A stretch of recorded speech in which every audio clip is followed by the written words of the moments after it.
But there she is. She suffered some damage. She was in here underneath that, so it was hard for me to find it, but I found it. It looks like one of my servos came loose.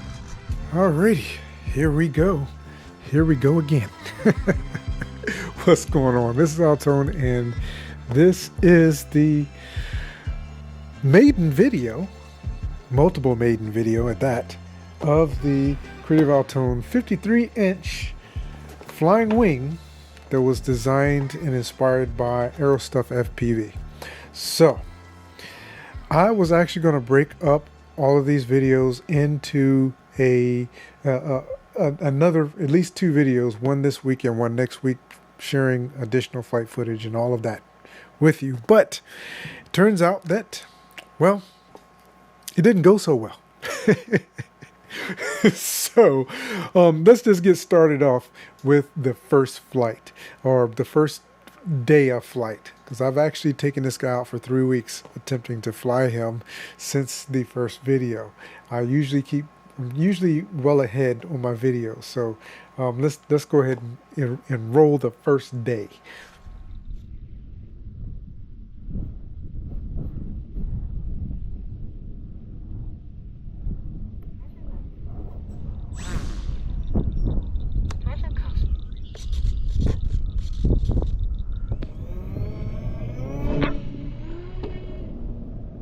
Okay, that didn't work. Nope, that was it. She will not go up.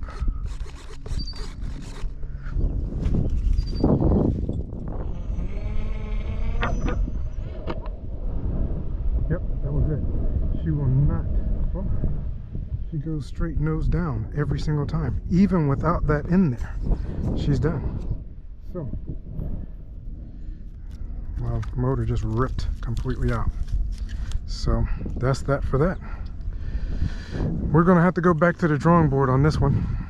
So I did a teaser post not too long ago, and basically of the launch of this wing before it actually struck the ground. So that's what that's exactly what that photo was. If you look through the community post, that was what the photo was. It was my first hand launch of the plane, and as you can see, she was only in the air for a couple of seconds, and then I immediately attempted and did some field repair and attempted to fly it multiple times with issues. Now, one of the main issues with that first flight video was the position of the motor.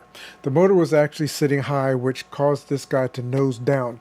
The motor sitting up higher was forcing the nose down in the launch, and I realized that, and I redesigned and 3D printed a new motor mount. This one putting the motor at a lower position, getting it to a position where it would actually track straight and not push the nose into the ground. That seemed to have worked pretty well. I actually even re-glued the front and did a couple of other things to try to get this guy in the air. But with that, I was able to take it out for a second flight, or flight attempt, should I say.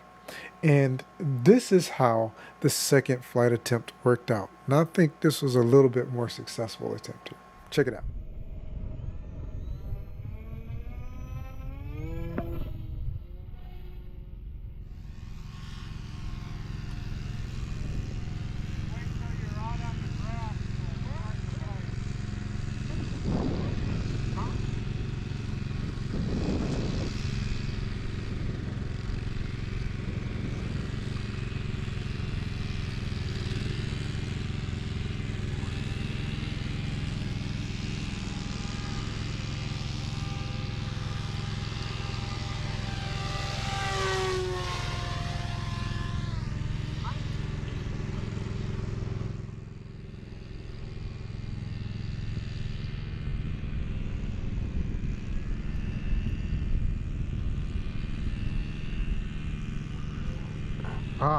So that was the second flight attempt. The second week that I went out to the field to try to fly this guy. It turned out that they were actually mowing the field. They didn't really announce it, didn't get an opportunity to announce it, and went out to mow the field that morning. And so they hadn't actually set up to start mowing yet. So I was able to go ahead and try to squeeze one flight in. And as you can see, she flew.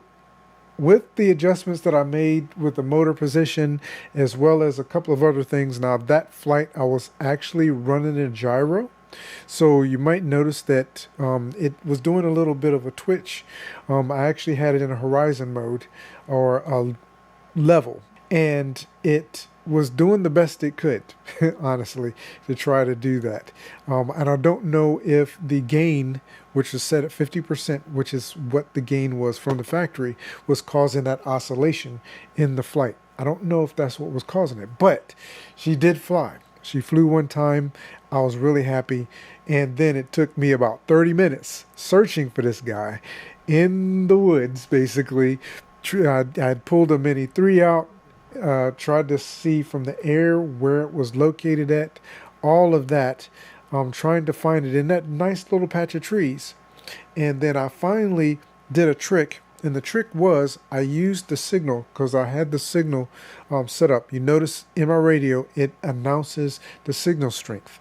And I do that on purpose so I can get used to or have an idea of what kind of signal strength I'm getting back to my radio, because I believe my Tudor crash was based on the fact that my previous radio was just not getting a good enough signal. It wasn't maintaining a signal with the receiver. So I used the signal strength in the radio then to be able to find the plane. So that worked out phenomenally well. I was able to find it and retrieve it. And thankfully I had enough battery.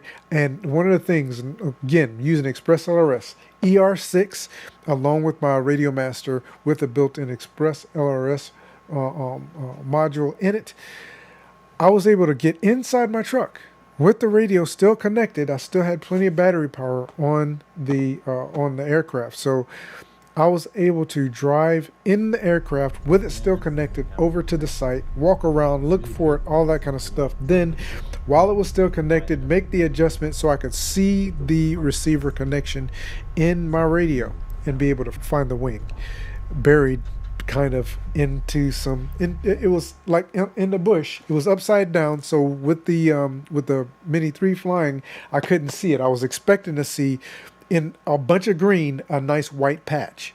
And it was nice and sunny that day, but it was upside down and covered by a branch. So it was shaded completely. So I couldn't see the orange, and it was completely shaded. So, and I was actually even looking in the wrong area, but I found it. So brought it back home. The wing needed some work.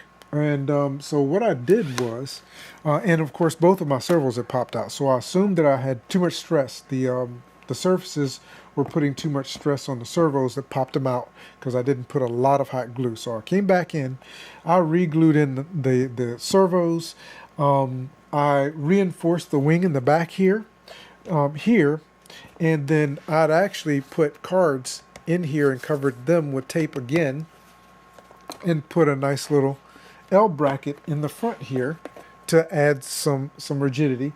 But after that flight, I even did some additional surgery, cut open the wing here, and then where my rod is going through, because I had to do that from the beginning, and put some additional hot glue in there, glued that rod back down because the wing was not sturdy, and then I actually slid another piece of foam, glued it in place above that arrow rod to give it something else. And now, even after all those crashes, well, you haven't seen today's flight yet, but even after today's flight, it was pretty solid. This little bottom area here for me to hold on to totally got destroyed. It was ripped completely open. This was flapping completely open. So I re-glued it from the inside here and re-glued the top part and then re-taped it and put some tape on there, and it's pretty solid at this point as well. And I also ended up having to put my, I had lost my magnets out here for the canopy, so I hot glued the magnets in and then put tape over top of them to keep them from popping back off, and that seemed to have worked well. Everything else in here is pretty good. Everything else has been working extremely well. And then there was today's flight. So let's take a look at today's flight really quickly.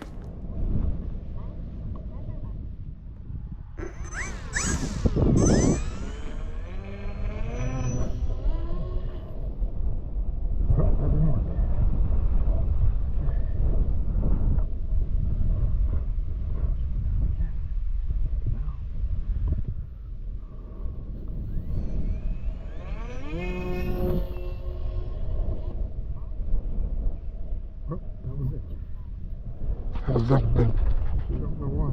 She ejected the battery. Check the battery out, make sure the battery's okay.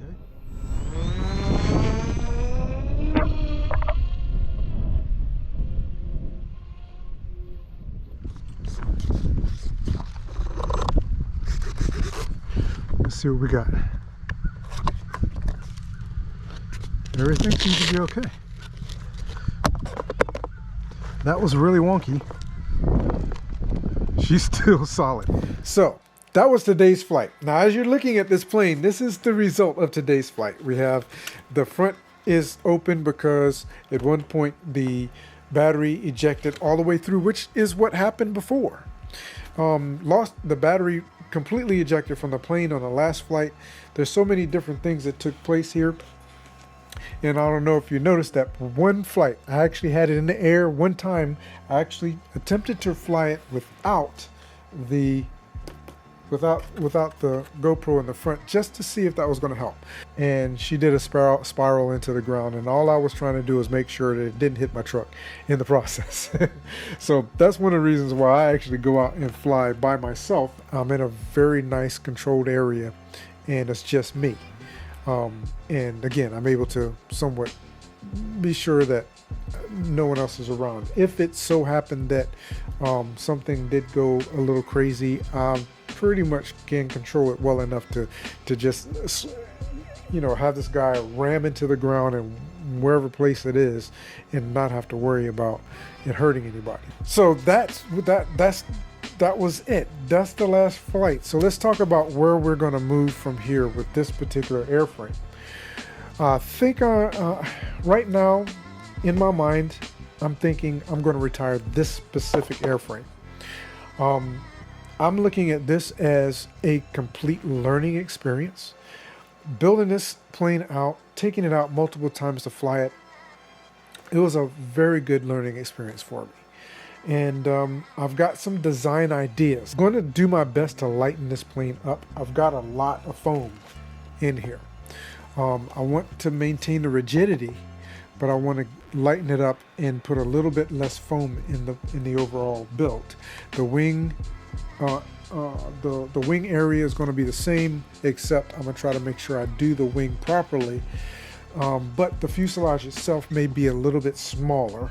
I'm actually going to really dig into going through eCalc and trying to make sure that I have the right size battery, try to build it out with the current electronics that I have, see if I need to make some adjustments to the electronics. And I may even, because my control surfaces currently for this plane are about 1.5 inches. They're just a tad bit less than 1.5 inches. And so what I may be doing is making my control surfaces a full 2 inches this time, so that I can adjust the control throw and possibly get a little bit better control on it. Now, if I make it 2 inches, what I think I'm also going to have to do is make sure I reinforce the control surface to make sure my control surfaces are not going to bow out or anything like that. But with them fixed the way that they are, taped in, I probably won't have to worry about that too much, but it is still something I'm going to be looking at when I do the next build. So many different things, and embedding my servos into the wing a little bit better so I don't have to worry about that. Also, not using these plastic gear servos, but actually using metal gear servos in the next version. and just looking at overall different ways that I can redesign this to make it just a little bit better. So that's been my experience with my first wing. Like I said, I do have a nice little surprise up here in the box here, and just to give you a little bit more of a kind of sneak peek, if you will, it is a flight test plane. I just ordered basically the airframe pre-cut foam, and that's what I'll be using to build that. This I'm going to be doing myself.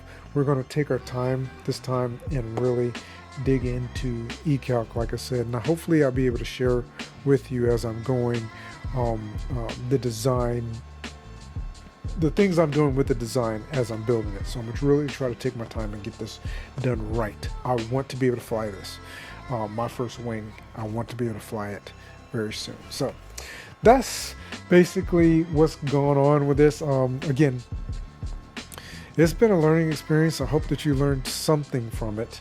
If nothing else, but how not to do something, you know, how not to build a wing. But anyway, thank you so much again for coming by and checking this guy out with me, and hopefully enjoying the experience with me and learning something in the process. I look forward to doing even more in the future. So thanks again, and I look forward to seeing you again in the next video. Take care.